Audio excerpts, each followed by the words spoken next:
What's going on, everybody? Welcome into the Lakers Outsiders podcast. This is going to be an interesting show. We're just hours away from the start of 2018 NBA free agency, and you might have heard the Lakers have pretty big aspirations this time around. I guess we'll see how that goes. I am Gary Kester. I am joined today by Honi Ahmadian. Honi is rocking a jersey just like I am. Mine is way better, though, because it's Julius Randle, and it might be the last time I ever get to wear it. Yeah. But it's okay, Honi. I like to start this on a low note. You can still wear it after they're gone. That's why I'm rocking the Steve Nash jersey. Oh, man. I don't know if you can see it. Number 10. Too soon. We need another Laker to take that number. Also joining us today is Jacob Rude, and he is not wearing a jersey, but he's also not wearing a Duke shirt. So I'm very proud of you, Jacob. I'm saving up for the LeBron one that I'm apparently going to have to buy, as we discussed before, because before we went live, Honi said, I need to buy a Randle jersey if he stays, and then paused and said, I probably have to buy a LeBron one too. So this is a weird universe we're living in. It still feels like there's a catch coming. I know, right? It's all very surreal, and we're gonna talk all about it. Before we get started, though, remember, if you like the Lakers Outsiders podcast, you can subscribe to us on YouTube and on iTunes, and we really appreciate getting reviews on iTunes. That does that's a big favor for us. We really appreciate it. So if you like the podcast, leave us a review on iTunes, and you can also find all of our work on LakersOutsiders.com. You can find us on Twitter and Facebook as well. All right, it is approximately 4:23 Pacific time, so we are less than 4 hours, 5 hours. I don't even know. 4.5 hours. Yeah, 10 o'clock my time, so I'm thrown off by the time difference. But we're hours away from free agency, and I mean, at this point, we're on LeBron plane tracker watch. So everybody was tracking a flight that fit LeBron's timeline. There's a lot of smoke right now that LeBron is going to end up with the Lakers. Dave McMenamin of ESPN reported that LeBron is not going to be meeting with Cleveland tonight. I don't know if it's kind of unclear if or when he's going to meet with the Lakers. But Honi, I mean, what do you make of all the latest news and rumors regarding LeBron to the Lakers? Well, despite every amount of pessimism that I've had about this for about a year now, every single sign is starting to point towards the Lakers. That doesn't necessarily mean that that's what's going to happen, but from all these reports about him only choosing between Cleveland and LA, him not giving the Cavaliers a first meeting, him not being in talks with the Cavs as they're deciding their free agency and offseason plans. Even today, the plane stuff is kind of dumb, but at the same time, the fact that he's flying to LA, where, yes, he has a home, but he's flying to LA on the day that free agency is starting, seems pretty telling. And even if it doesn't mean anything, LeBron James knows what that everybody has their eyes on him and what that sort of signifies to people. I think the next 24, 48 hours is going to be super important in terms of the Lakers selling him on their vision and being able to hopefully bring in other players with him. But right now, as it stands, it definitely sounds like he's going to be a Laker. Yeah, it's amazing, which is funny because I feel like LeBron in his previous two free agency choices, they were somewhat surprising. I mean, they weren't leaked, I guess, this heavily. There was a lot of, rumblings that he was going to go to Miami. And then, closer towards his next decision, there was, some reports he was going back to Cleveland. So, I mean, that stuff gets out. But, I mean, this has been leaked for weeks and weeks, pretty much since the end of the NBA Finals. And, Jacob, I mean, I don't really – I've always been like, I'll believe it when I see it when it comes to LeBron, playing for the Lakers. But, I mean – at this point, is it almost expected that he'll be a Laker? And I mean, if he doesn't, I mean, how should Laker fans feel? Expected that LeBron James comes to the Lakers. That is a crazy sentence. That is apparent. It's true. I mean, it feels like it's like the Lakers and nobody else almost at this point. I don't know. I'm like Honi. I was always super pessimistic about this. There's no way he'd come here. He wants to go get rings. He'll go to Houston. Was always my take. It's really hard to remain pessimistic right now. Like, everything's just pointing to him coming to LA. So, I mean, I'm struggling not to get my hopes up at this point. It'd be kind of disappointing if he doesn't become a Laker at this point. Just because, like Honi said, like LeBron knows what he's doing when he's flying into LA hours before free agency. Like, even if it's because he has a home there and he is just meeting with teams there, whatever, his decision caves in LA, whatever.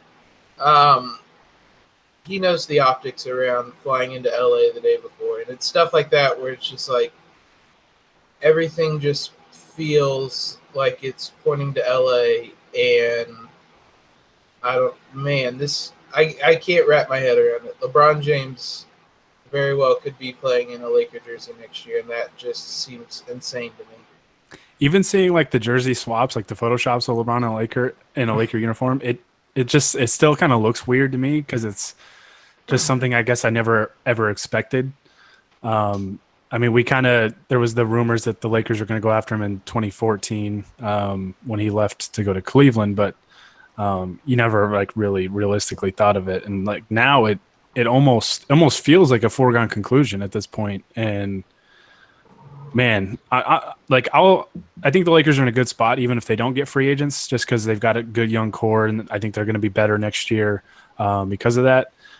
But man, I'd be lying if I wasn't let down if LeBron doesn't sign with the Lakers at this point, just because there's been so many reports, I mean, from trusted reporters like Ramona Shelburne and Wojnarowski and Brian Windhorst and all that. I mean, it's crazy. But Honi, an interesting dynamic to the whole LeBron to the Lakers thing is the debate on whether he would just sign by himself without another superstar being assured to come with him at the same time, like a Paul George and Kawhi Leonard, who we'll talk about in a little bit.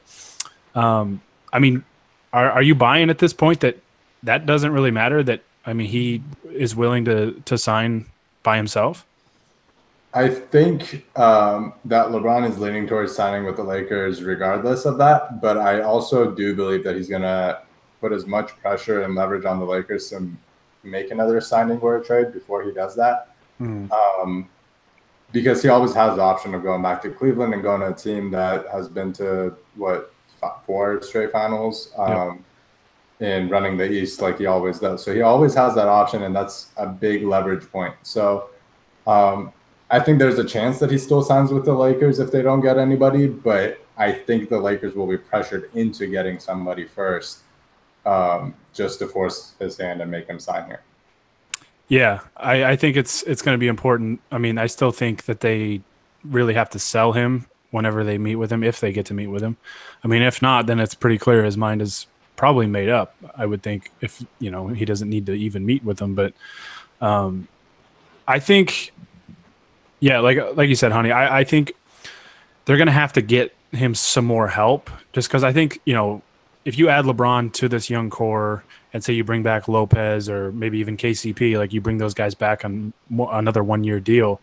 I mean, this is certainly a playoff team. I think they could be, probably a top 5 seed in the West. I mean, maybe, who knows, maybe top 3 with LeBron. I mean, he elevates, team status to sometimes levels that don't make sense. I mean, we saw that with the Cavaliers in the playoffs this year. I was very skeptical that he was going to be able to carry them past Boston and past, just through that conference, even though the conference isn't very good. But he still found a way to get it done, especially in a Game 7 on the road in Boston. Just for any Celtics fans that are listening to this that want to be reminded, they lost a Game 7 at home. But I am convinced at this point that the Lakers don't need somebody right now to come with him, that they can sell him on, even a plan to say, hey, if you sign, we'll go all in on getting you Kawhi Leonard, or we can acquire another star or something like that.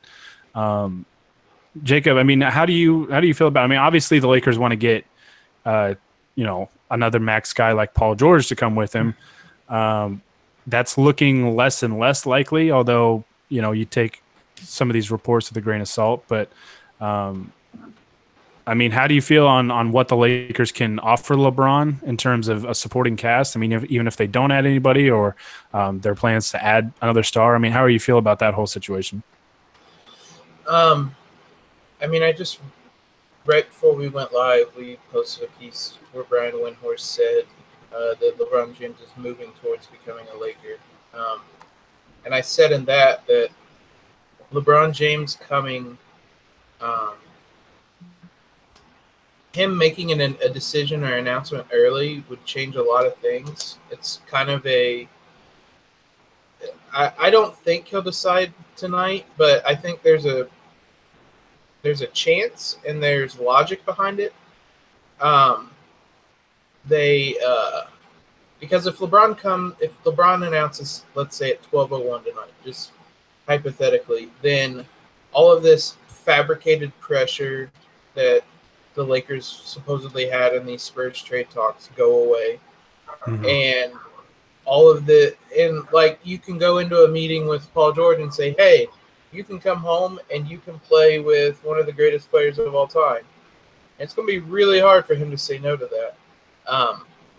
Now, I don't think he'll announce tonight, but I think he could announce early with that in mind. Yeah. That him becoming a Laker is kind of the first domino, and it changes the whole kind of dynamic of the rest of the Lakers. Like front office plans, basically. That it just really changes everything the minute he commits anywhere. I also think the timing of the reports kind of gives you a little bit of perspective on LeBron. If it's a little bit of a tinfoil hat thing, but Magic has a press conference where he says he doesn't feel pressured to add people this year, and then the very next day we get the report that the Lakers feel pressured to trade for Kawhi because more than likely the Spurs are trying to get leverage in that situation and get as many players as they can. Mm-hmm. But then the very next day we get the report that LeBron might be willing to come to LA without having another star. And it's, again, a little bit of tinfoil hat theory, but you can kind of see the view of it having been leaked by LeBron's camp so that the Lakers don't offer too much for Kawhi because LeBron thinks that playing with a younger core can either make this a longer championship window, if you think that way, or B, give them more opportunities to use them as trade assets to get other players other than just Kawhi. Yeah. And that same thing kind of happened when around the time that the Spurs were like, oh, there's all this pressure that the Lakers need to get somebody for LeBron to come, and then LeBron opts out of his contract at 8 a.m. instead of waiting. And it was it kind of felt to an extent that it was like, oh, well, here's all this pressure. I'm not going back to Cleveland. And I do agree that there's been things, maybe we're just spinning them, but there's been things that LeBron's done where it's or LeBron's camp or reports or whatnot, where it's it feels like he's, as much as he can right now, is just kind of manipulating the situation. Well, LeBron's a smart guy. He knows what he's doing, and I found the whole situation with Kawhi Leonard very interesting because, like you guys said, the timing of some of these reports and just kind of the differing viewpoints, I guess, with some of the reports. Because you had Wojnarowski say that the Lakers were willing to part with Brandon Ingram, and then shortly after, Ramona Shelburne reported that that Ingram's name had come up, but more so because the Spurs coveted him. Mm-hmm. And then you had Tanya Ganguly report that the Lakers weren't bringing up Brandon Ingram in trade talks. And I mean, I kind of think that's why that the trade talks haven't really progressed much, at least that we know about. I think I really have a feeling the Lakers are trying to do everything they can to swing this trade without giving up Lonzo Ball or Brandon Ingram. And I mean, that's what they should be trying to do at this point, especially because if they do, like Honi, I think it was what you said, if they land LeBron James, I mean, that was kind of the whole case for San Antonio's leverage was saying, oh, well, LeBron's only going to go there if you get another star. Yeah. And Paul George is kind of leaning towards OKC at this point. So there was a little bit of leverage for them to kind of cling to. But if LeBron signs, I mean, that's gone. Yeah. And I mean, I don't know. I think they were trying to leak certain information to get other teams. There was that report that the Lakers were preparing to send a Godfather offer to the Spurs for Kawhi Leonard. And to me, that was, and the reports are that San Antonio doesn't have interest in Lonzo Ball, and the Lakers weren't including Brandon Ingram in trade talks. I mean, without those two, I don't know how you put together a quote unquote Godfather offer. Yeah. Stuff just hasn't really lined up. And I don't know. I mean, I think San Antonio made kind of like a last ditch effort to get some kind of leverage and to kind of up some of the offers around the league by saying, hey, the Lakers are about to offer us a lot. If you want Kawhi, you better get in now. And I think nothing came of it. And I mean, teams are still hesitant to trade for him because apparently his camp is making it well known that he's not going to re-sign with anybody else besides one of the LA teams. Plus, he's got the injury that he's coming off of, which I think is probably scared a couple teams just because they don't know about his status. I mean, he barely played any games last season. So, it's really amazing, like all the different dynamics that have gone into really two players. I mean, and their links to the Lakers, and it's all just amazing. Like this free agency is going to be so crazy. Like I'm like a kid in a candy store. I mean, even if the Lakers don't, get the guys we think that they might, I'm just so excited to see all the drama unfold and just kind of everything happen. But just one more thing on this, like the Spurs, the longer they wait as well, the more the price drops. Like they have absolutely no leverage. They, like as you said, Kawhi missed a whole year. He's stated that he's not re-signing and that he's not going to play for the Spurs ever again. There's just like they have absolutely no leverage. Like I understand why they're using Woj as a mouthpiece to try to get leverage, basically. Mm-hmm.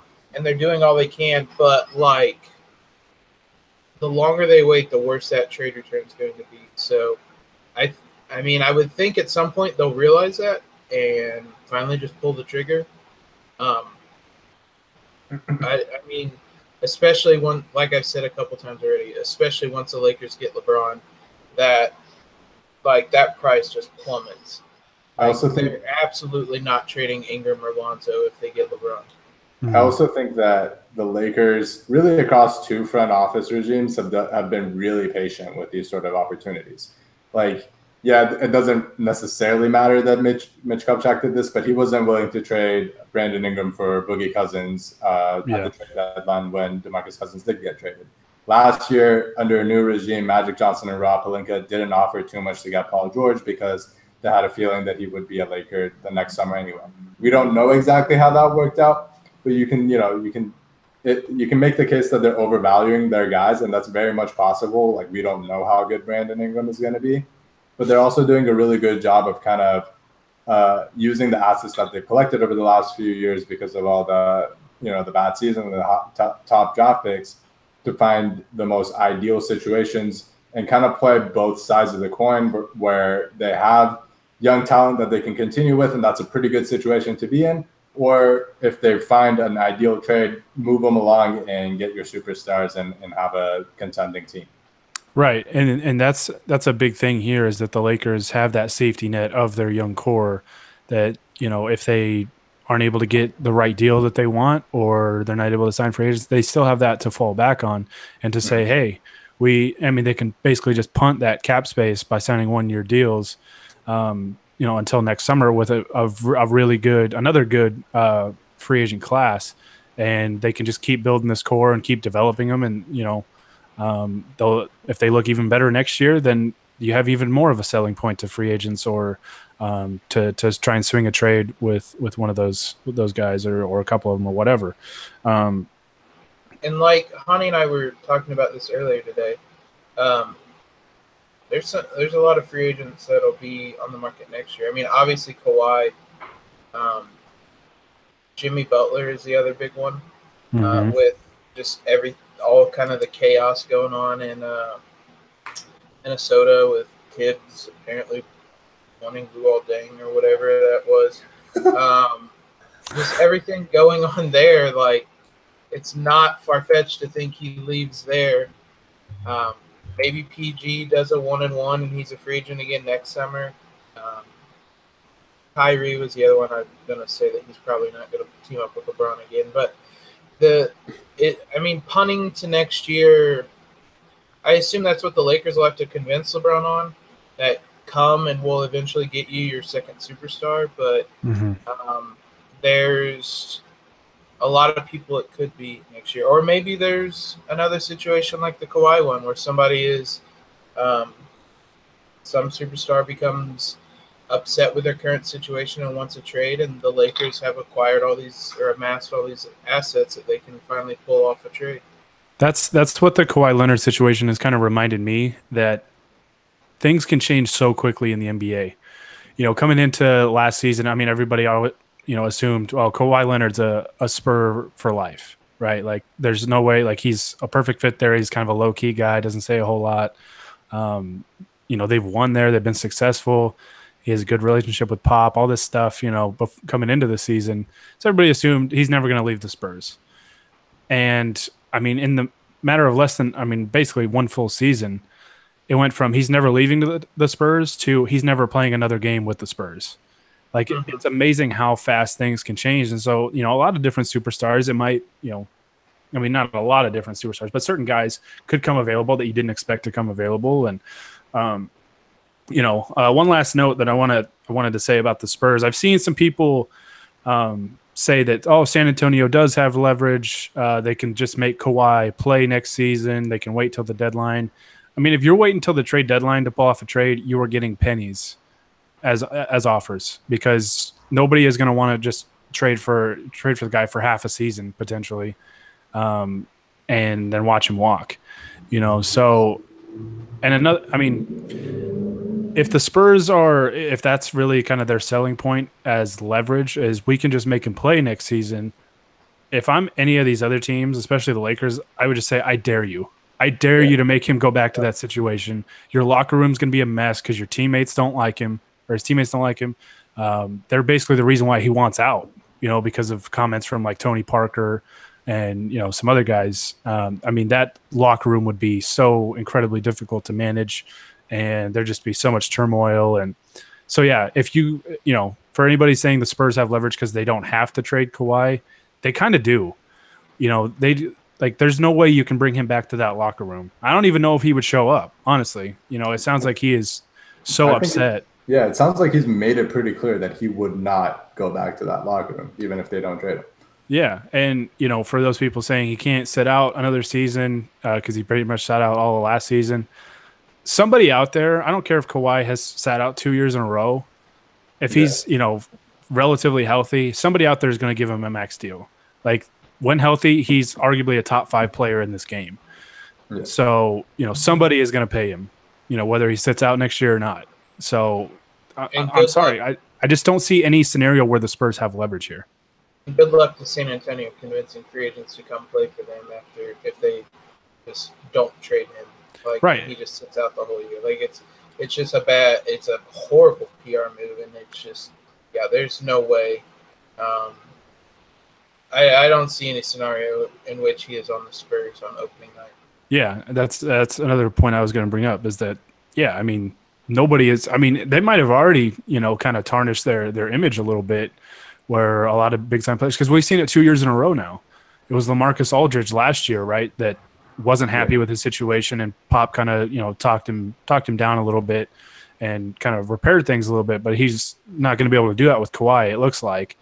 And so, that's 2 years in a row that a star player has been unhappy there. So, While we're on the subject, can we give a quick shout out to Tony Parker for being an idiot and saying he came back from the same injury way faster? And quick shout out to the Spurs for not shutting that down and pissing Kawhi off. That he wants to leave. Just shout out to, I can't believe I'm saying it, but shout out to the Spurs for upsetting your franchise player. If the Lakers land Kawhi for pennies on the dollar, we are demanding that they retire Tony Parker's jersey at Staples Center. We will start the campaign. Build him a statue. Oh man. All right. One last thing on Kawhi Leonard. I guess, I mean, we've kind of sort of touched on it, but Honi, if the Lakers do land LeBron James, do you think they need to kind of ramp up their efforts to go trade for Kawhi, maybe go all in, or do you think they should still remain patient? I think they should definitely ramp up the efforts and try to get something done, because when you have LeBron, that means you're a contender and you need to do everything you can to compete for a title. That said, I would still try to be as patient as you can because of everything that we just talked about. The Spurs just don't have enough leverage. And first of all, just in the NBA, superstar trades, they never bring back equal value. You're never going to get anything close to the value that Kawhi Leonard brings back to your team. But this situation specifically, with the injury, with him being so adamant that he wants to live in Los Angeles, everything kind of points to the Spurs having very little leverage in this situation. Yes, I might be a little bit more willing to overspend a little bit to get Leonard if we have LeBron and we want to compete, but I wouldn't go all in terms of the quote unquote Godfather offer that was reported. Yeah, Jacob, how do you feel about that? I'm somewhere in the middle, between like ramp up the efforts but like don't change the offer. I don't know how that would work. Just bug them more, I guess. I don't know. Because I mean, text I'm them kind of at 3 a.m. You up? Exactly. Yeah, exactly. Yo, you up? I mean, I can understand the argument that you have LeBron in the title windows now. I also don't think getting Kawhi alone is enough to beat the Warriors. So, like, you can't really mortgage everything you have to get Kawhi, because just LeBron and Kawhi and whatever pieces of the core you have left isn't beating the Warriors. So, I do think – I don't even really know how to word it. Like, yeah, I think that you should try harder to get the deal done, but, like, it really shouldn't change what's being offered. Mm-hmm. Well, and that's why when I saw that whole Godfather offer report, I just had a hard time believing it because, I mean, relatively recently, Rob Pelinka talked about, sustained success, right, with the Lakers. And, I mean, he's talked about, how him and Magic aren't going to sleep until the Lakers win a championship and all this stuff. But at the same time, he's also kind of preached patience by saying the Lakers are trying to, accomplish sustained success. And I mean, how do you do that? You do that with some of your young guys. You need the right blend of, the star players like the LeBron James or Kawhi Leonard or whoever you can get. But you also need those young players that can kind of take the torch after them. Because, I mean, LeBron's going to be 34 years old in December. I mean, he doesn't have a whole lot of time left. It's honestly amazing he's still playing at the level that he is. I was going to say, I've said that for like 4 years now, that he doesn't have a whole lot of time left, and he's still doing insane things. So he's going to be 45 years old and still making the NBA Finals somehow. Listen, Father Time may still be unbeaten, but it's got to lose sometime, so it might be LeBron. He's going to play until Bronny plays into his prime, maybe retires, and then LeBron will also retire. They're going to retire together. They'll go on a retirement tour together. Oh, yeah.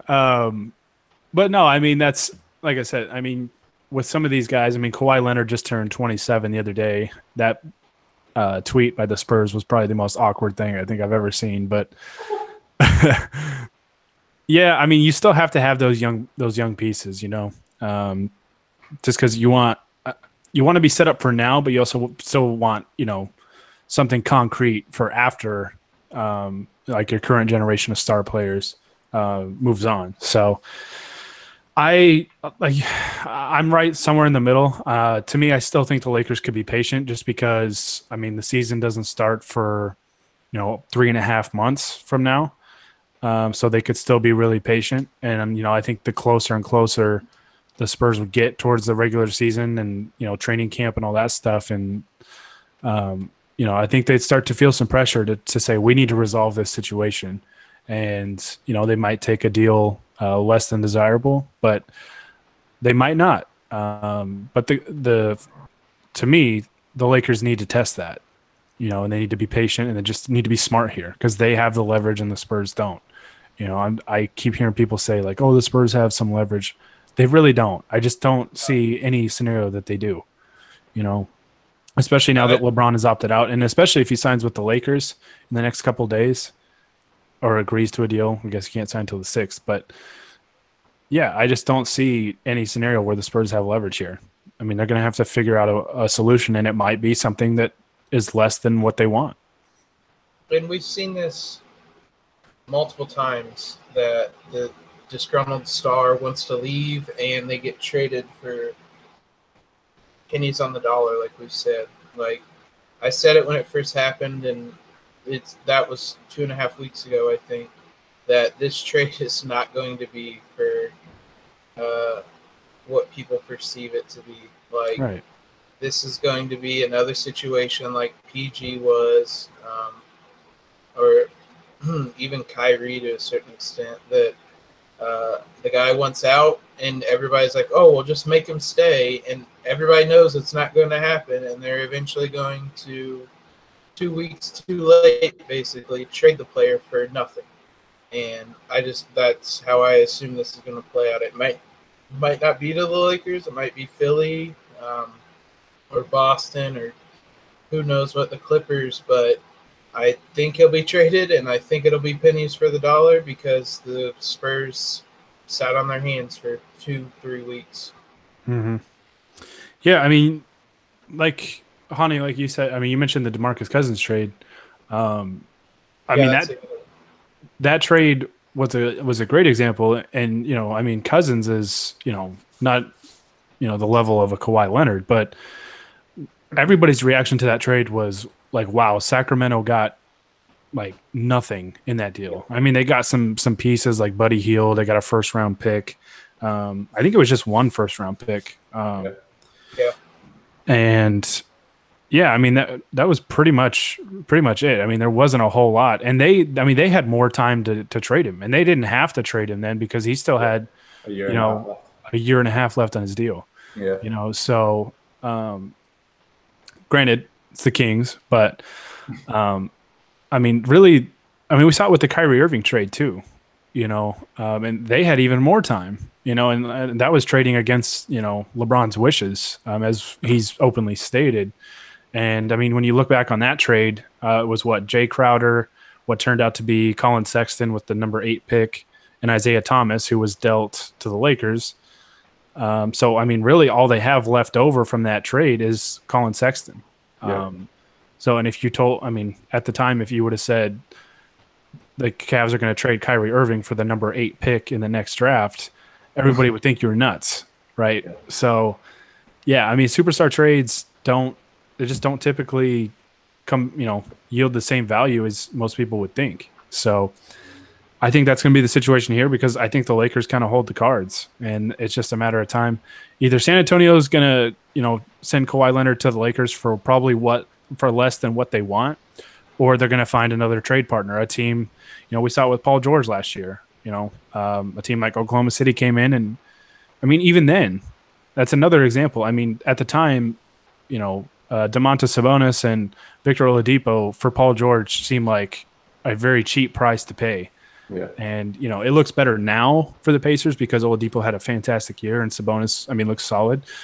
But, at the time, everybody was like, wow, that's, they got very little for a superstar. So, speaking of Paul George, it was just learned right before we went on that he, I guess, is reportedly going to be in Oklahoma City tonight at a Russell Westbrook organized party with a Nas. FOMO party. A FOMO party, yes. Excuse me.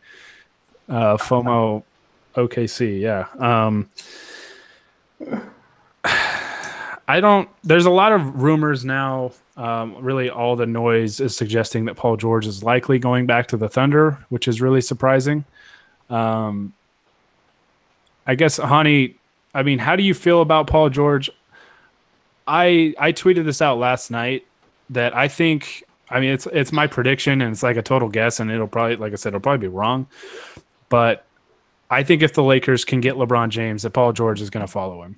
I mean, it just makes too much sense to go back to your hometown and play for a team that's trending up with good young players, with the best player in the world, over Russell Westbrook, who's a really good player, Carmelo Anthony, and Steven Adams. Like a team that, you know, got knocked out in the first round last year. And are they really going to be any better next year? I mean, they might be marginally better, but not nearly good enough to beat Golden State or probably even Houston. Yeah. So, I mean, how do you feel about all the Paul George stuff? Are you believing that he's going to, you know, go back to Oklahoma City, or do you think the Lakers still have a pretty good shot? I think the thing that probably gives me the most hope about Paul George coming to the Lakers is that all these reports we've heard seem to kind of be about either the Thunder feeling optimistic about Paul George resigning, or random other teams in the league with their anonymous GMs or executives or whatever saying that they think he's going to stay in OKC. We haven't really heard anything about what his camp specifically is thinking or what his thinking is. There hasn't been a lot of reporting on that. And that's, I think, a little bit different from LeBron, where we've kind of heard, hey, LeBron is choosing between Cleveland and LA. LeBron isn't speaking to the Cavs about a meeting or their offseason decision. That's a little different in terms of how it's being reported to me. Mm-hmm. I think a stay in OKC still makes sense for Paul George. One, you already know that the team is good. Russell Westbrook is a superstar. It seems like they kind of hit it off this year. And then there's the thing where what a lot of people are talking about right now is that he could sign a 2-year deal with a player option at the end of it. And if he does that at the end of the 2 years, he'll have been in the league for 10 years, which means he can get the 35% supermax and he can make a lot more money in his next contract. I think financially it makes more sense to stay in OKC. But yes, from a basketball perspective, even if I'm taking off the homer glasses and LeBron James is a Laker, you go and play with LeBron James. Like, it just makes sense that you play with the one guy who's been able to beat the Warriors over the last 3-4 years in the playoffs. Mm-hmm. And he gives you your best chance at winning a title, and you're living in Los Angeles where you've wanted to play for your entire career and where your family lives. And if that matters to you, which it sounds like it does, then it makes a lot of sense to be a Laker. Yeah. Jacob, I mean, I guess, how do you feel about the Paul George situation? And I mean, have you been able to take anything away from the first 2 parts that have aired on ESPN regarding his kind of documentary for his free agency decision? I mean, just how are you feeling about kind of all that stuff? Paul George is a really hard guy to get a read on.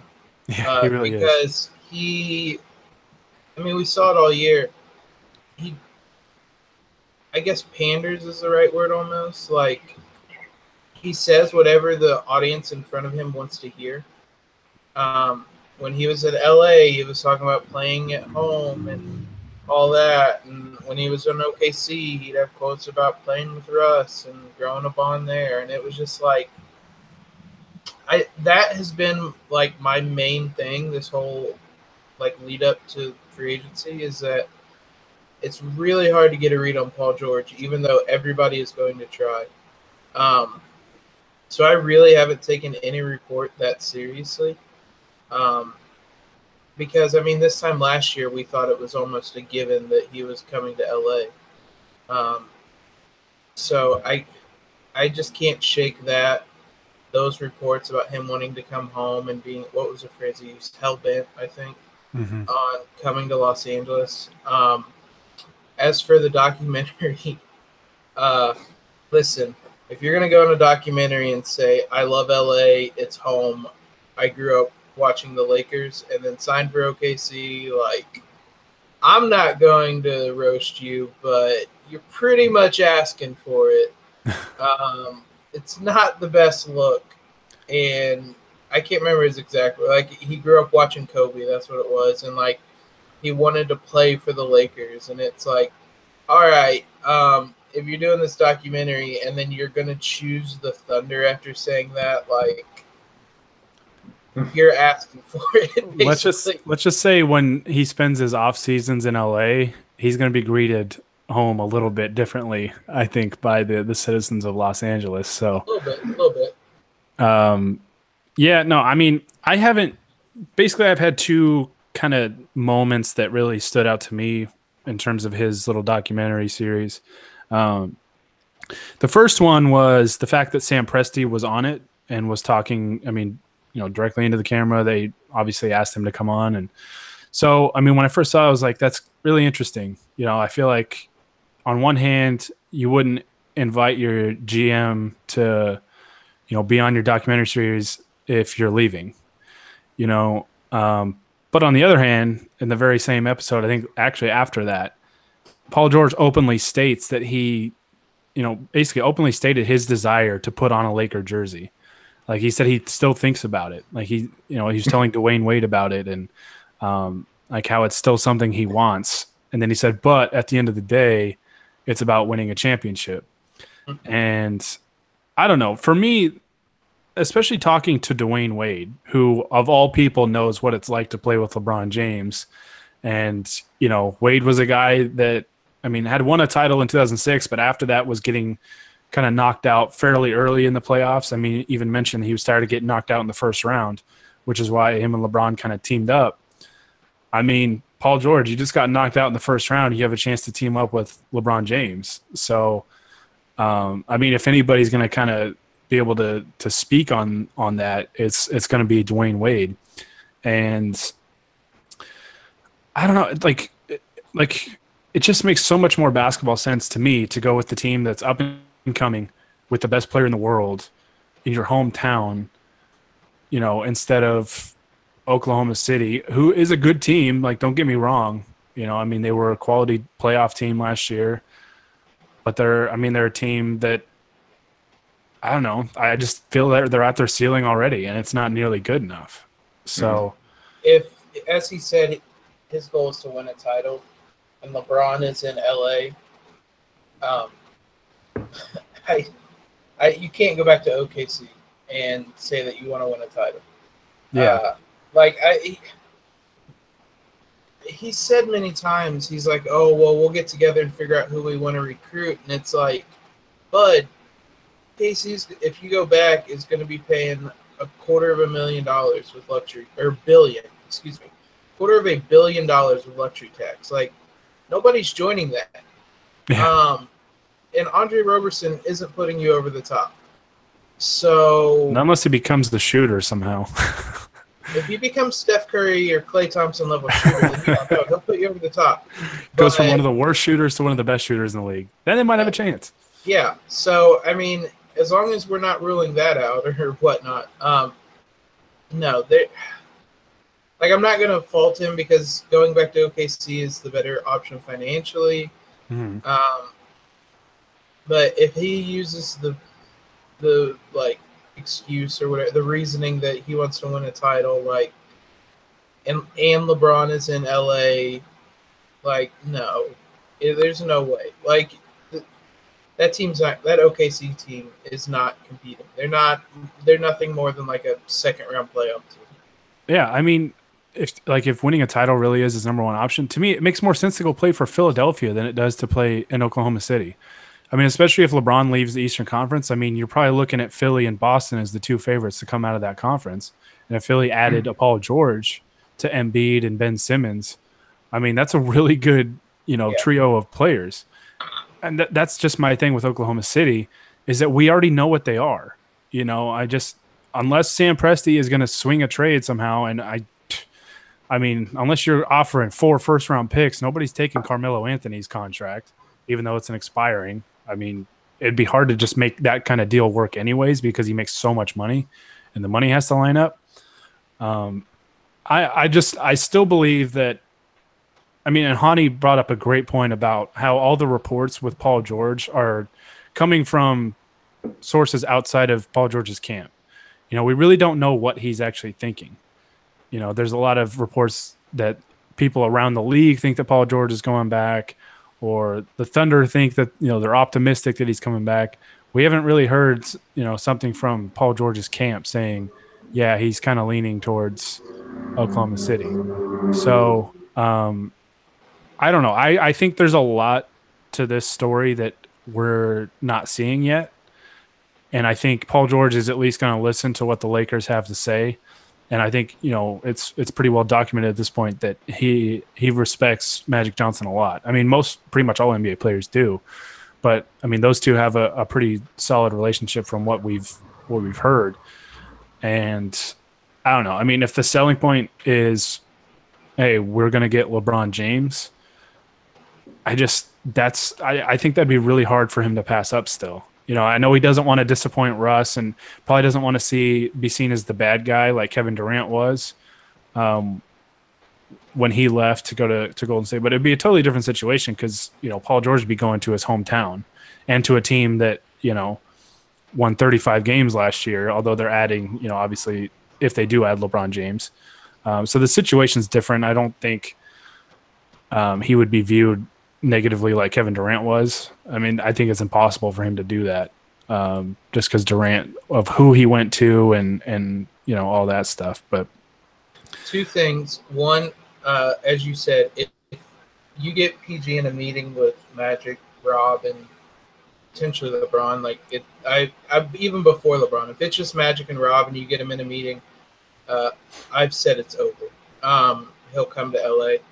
Two, if PG comes to LA after all of these reports out of OKC's camp, after all of the reports from OKC last year about Kevin Durant, OKC will officially be the worst people in the world, or the worst front office in the world at reading people. It'll be staggering. Because they were certain that KD was coming back, and there's certain PG's coming back. It's that would be, I would roast them forever on that one. I mean, if it happens, Royce Young is going to have a field day, is all I'll say. Oh, man. He's going to be hurting if Paul George leaves. And I am here for it. Yeah. A lot's going to happen. It might not all happen tonight. But these next few days, especially I don't think anything's going to happen until LeBron officially decides. And kind of looking back on the last two free agency decisions, I think one year he decided on July 10th, and one year it was July 8th.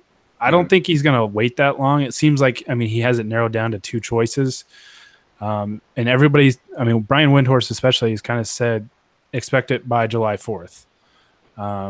Which would be a very quick decision. It would only be a couple days from now. So, yeah, it's going to depend on LeBron, but I just, that's my prediction, I guess, is that if the Lakers can get LeBron, Paul George is going to follow him. I don't know. I just have a gut feeling with that. But like I said, it might be totally wrong. So don't hold me to it.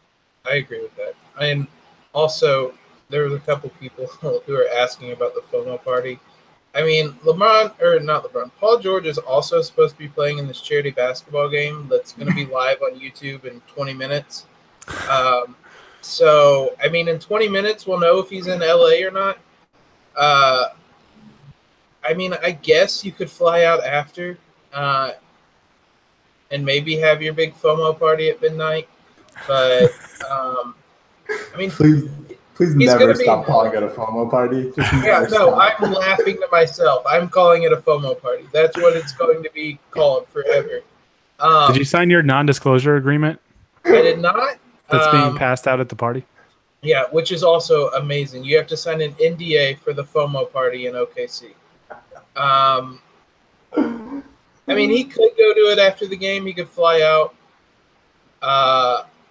We're going to know if you're watching this live, you'll know in 20 minutes if he's in LA. So I'm not saying Royce Young's wrong. I'm just saying we're going to find out.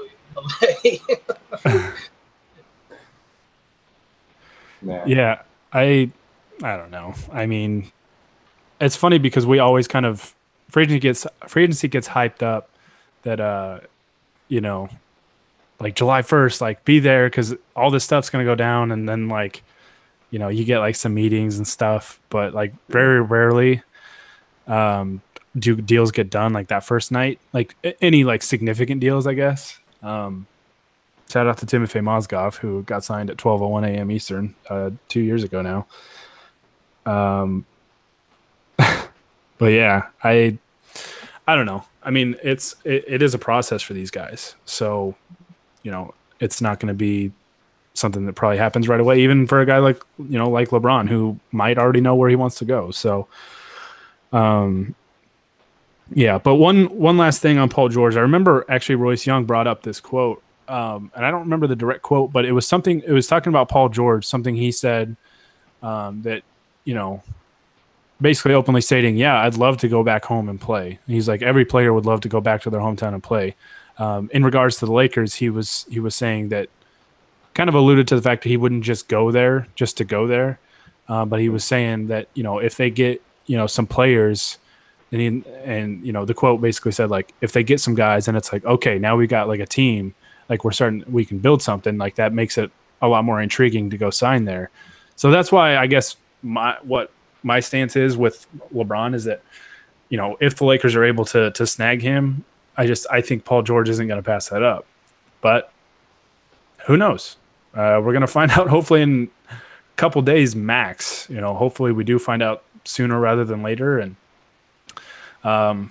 hopefully the Lakers can somehow assemble LeBron, Paul George, and Kawhi Leonard on the same team. But hey, honestly, I'll take any one of those guys at this point. Yeah. After the way free agency has gone for the Lakers in the last 5 or 6 years.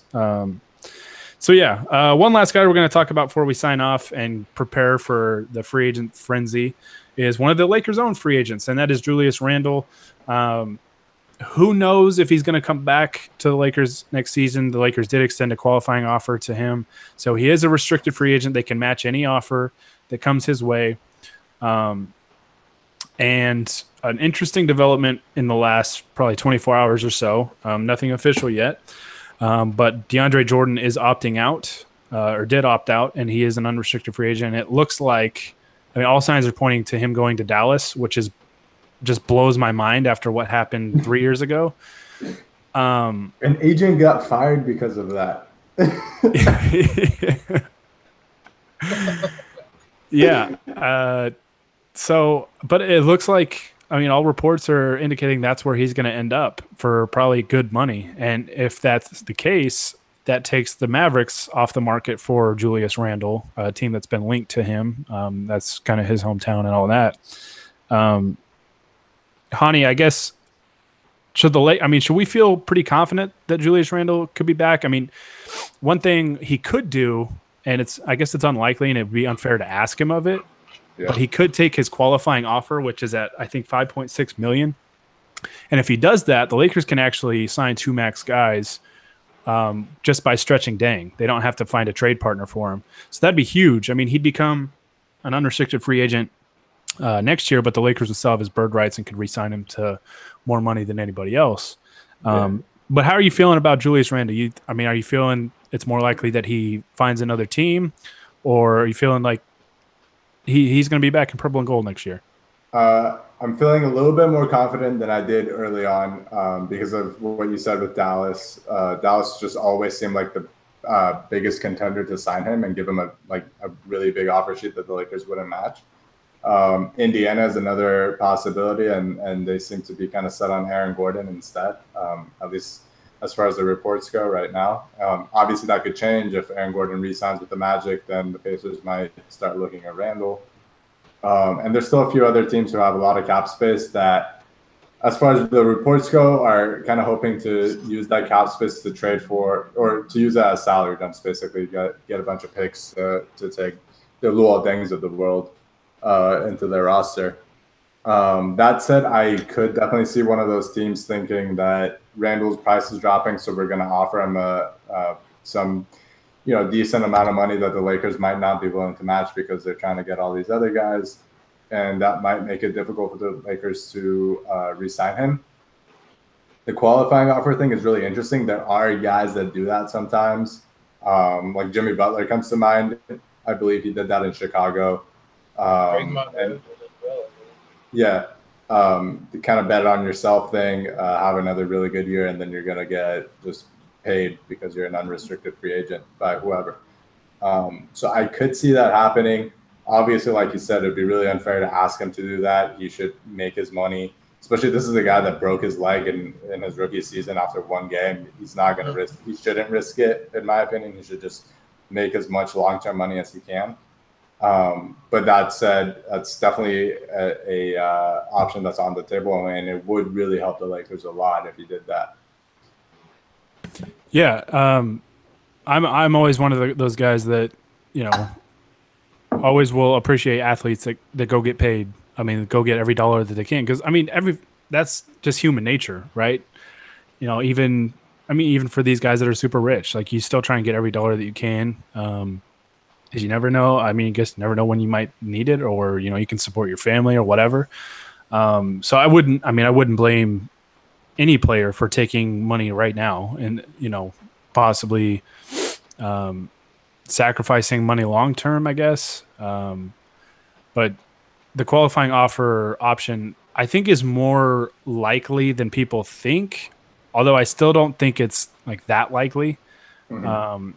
So, but just because of the market is so dry right now with teams that are strapped for, you know, cap space, and even those teams that have cap space are teams that are rebuilding, which, I mean, Randle can definitely fit in to those timelines because he's only 23 years old. But a lot of those teams are trying to add picks, you know, cost controlled contracts and stuff like that, and try and keep their money down. Teams like Atlanta, Chicago, you know, those kind of teams. So it'll be interesting. Brooklyn's a team that some people have thrown out. If they stretch the last year of Dwight Howard's contract over 3 years, the cap hit is quite a bit less. But they could just eat that 1 year and just have it come off the books totally after that. But Jacob, I mean, how are you feeling about Randle? I mean, I think we all agree that it, you know, would be, I mean, not smart to let him just walk away for nothing. But it's a possibility if the Lakers get the superstars that they want. But, I mean, how are you feeling about Randle and the chances that he is back in a Laker uniform next year? I think one of the underrated good things about LeBron deciding quickly is that it makes a decision on Randle a lot easier. Because the earliest the Lakers are going to have to decide is July 9th, I believe. Because he's not going to be able to sign the offer sheet until the 6th when the moratorium ends, and then the Lakers have 3 days, I believe, from that. Yeah, it's one of the advantages of having restricted free agents. Yeah, so the Lakers are going to have about 10 days to decide. So assuming LeBron decides early, they're going to have, even then, probably a couple days to figure out a plan, whether it be for PG, Kawhi, or whatever. All that being said, I'm pretty confident in him coming back. If you look at the teams that have cap space, I mean, we talked about most of them. Like teams like the Bulls and the Hawks, doesn't really make sense to throw a lot of money at a free agent when you're basically a rebuilding team right now. It makes more sense to use that cap space for salary dumps and whatnot. The Sixers don't need another forward who can't shoot threes.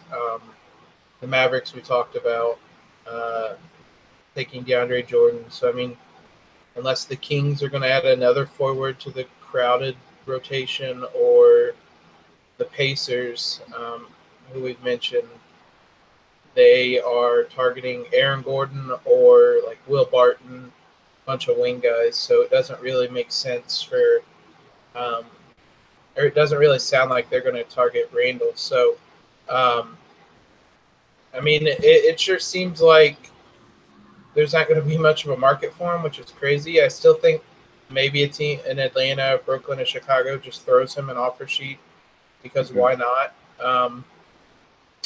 But I'm pretty confident that he'll be back at this point. I mean, I know we talked about it all year. It's really a testament to him and how hard he worked because, I mean, it's been said a couple times that he was not part of the Lakers' future. They assumed he would be coming off the books, and if he would, and if he's not on the books right now, It's a lot easier to get these 2 max stars, and it's probably a lot easier to get Kawhi as well. But he's a very real factor in the Lakers' future now, which is incredible to think about, considering a year ago he was talked about as somebody that was probably going to be traded, him and Clarkson. So kudos to him, and I want him back. The Lakers need him back. I think especially if LeBron is coming, the Lakers need him back. And I think he's a very important piece for the Lakers' future. Yeah, the Aaron Gordon report with the Pacers is interesting because a lot of people thought, oh, well, that they're willing to, pay that much money for Aaron Gordon. They might do it for Julius Randle. I mean, they're 2 different style of players. Gordon is, kind of a wing stretch 4 combo. They played him like a ton at small forward. It's weird, but yeah. Yeah, I mean, I think he's better suited at the 4, just kind of how I think Randall's probably better suited at the 5 in today's NBA. But looking like at Indiana's depth chart, I mean, they just had Thaddeus Young opt into his contract, so he's going to be back. They just drafted TJ Leaf last year. They have Miles Turner, one of their, probably their key foundational piece, well, next to Victor Oladipo. They got Domantas Sabonis, who's another young player. Al Jefferson, I think his contract is non-guaranteed. So, I mean, they have a lot of power forwards and centers on their roster already. Just looking at their depth chart, they kind of need more wing players. That's where they're kind of thin right now in terms of depth, which makes sense, I guess, for Aaron Gordon. But, yeah, I just don't see – I don't know. I don't see them valuing Randall the same as they would value a guy like Aaron Gordon. But, hey, maybe they're still bitter about Paul George wanting to go to the Lakers last year. They did rat the Lakers out in terms of the tampering charges. So I wish I could at the Pacers somehow on this pod, but it is what it is, I guess. So just a little bit of breaking news. The cap line, the salary cap is set officially at $101,869,000 for this season, which I think is like, it's $869,000 more than it was projected at, I think. So every dollar helps, right? Yeah, exactly. But yeah, it's pretty much, I mean, right around the level that they kind of thought it would. So no surprises there, which could be good. Maybe less Mozgov or Dang contracts get thrown around without the cap being higher than anticipated. But I gotta stop bringing those up, man. We're almost. You are really trying to bring down the mood. We're almost. You're subconsciously aware of we're getting really high on LeBron, so you're like, God, I got to bring up Luol Deng and Timofey Mozgov as much as possible. Hey guys, I know, we're on cloud 9. We just got to tone it down until stuff's official. Hey guys, you remember when the Lakers forced Adam Levine to wear backwards LaMarcus Aldridge? And then all the other teams got super mad about it, and they had to take it down. Somebody please put Adam Levine in a LeBron James jersey tonight. He's not going to be in the free agent meeting? Oh, hey, LeBron, we brought Adam Levine with us. So that would be a mix. All righty. All right. Well, I think that pretty much covers it. I mean, there's a lot of different things that can happen for the Lakers. This could go very, very well. It could go very poorly. I think really the only way they mess this up is if they repeat what happened 2 summers ago. Yeah. I'm trying not to bring up those contracts again. But to me, that's the only way free agency is a failure this year. If they hand out bad contracts instead of just punt the cap space till next year or sign, marquee guys like LeBron or Paul George, Kawhi Leonard, whoever. So yeah, I mean, I think the Lakers are in a good spot either way, unless they royally screw it up. I'm gonna bring everybody listening in on this into a Lakers Outsiders meeting right now because I have a great idea. Swear jar for every time we talk about Timothy Mozgov on the Luol Deng's contract. I'm 100% in. All right. Well, at this point, Gary would have built up enough money that he could have bought out Luol Deng's contract. Oh, all right. Well, that's going to do it for us. We're, like I said, we're just hours away from free agency. What is it? 3.5 hours about now. So yeah.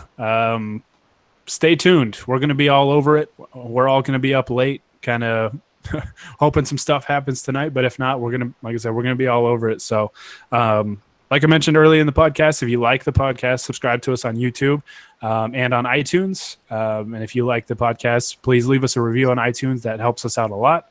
So we would greatly, greatly appreciate it. As far as staying up to date with all the latest free agency rumors and news, you can follow us on Twitter at Lakers Outsiders. You can like us on Facebook, or you can find all the content at LakersOutsiders.com. So, just buckle up. Who knows what's going to happen even in the next 3 or 4 hours or the next few days. Hopefully good things happen for the Lakers, but we will definitely be here to talk about it. So, Honi, Jacob, I want to thank you guys both for joining me.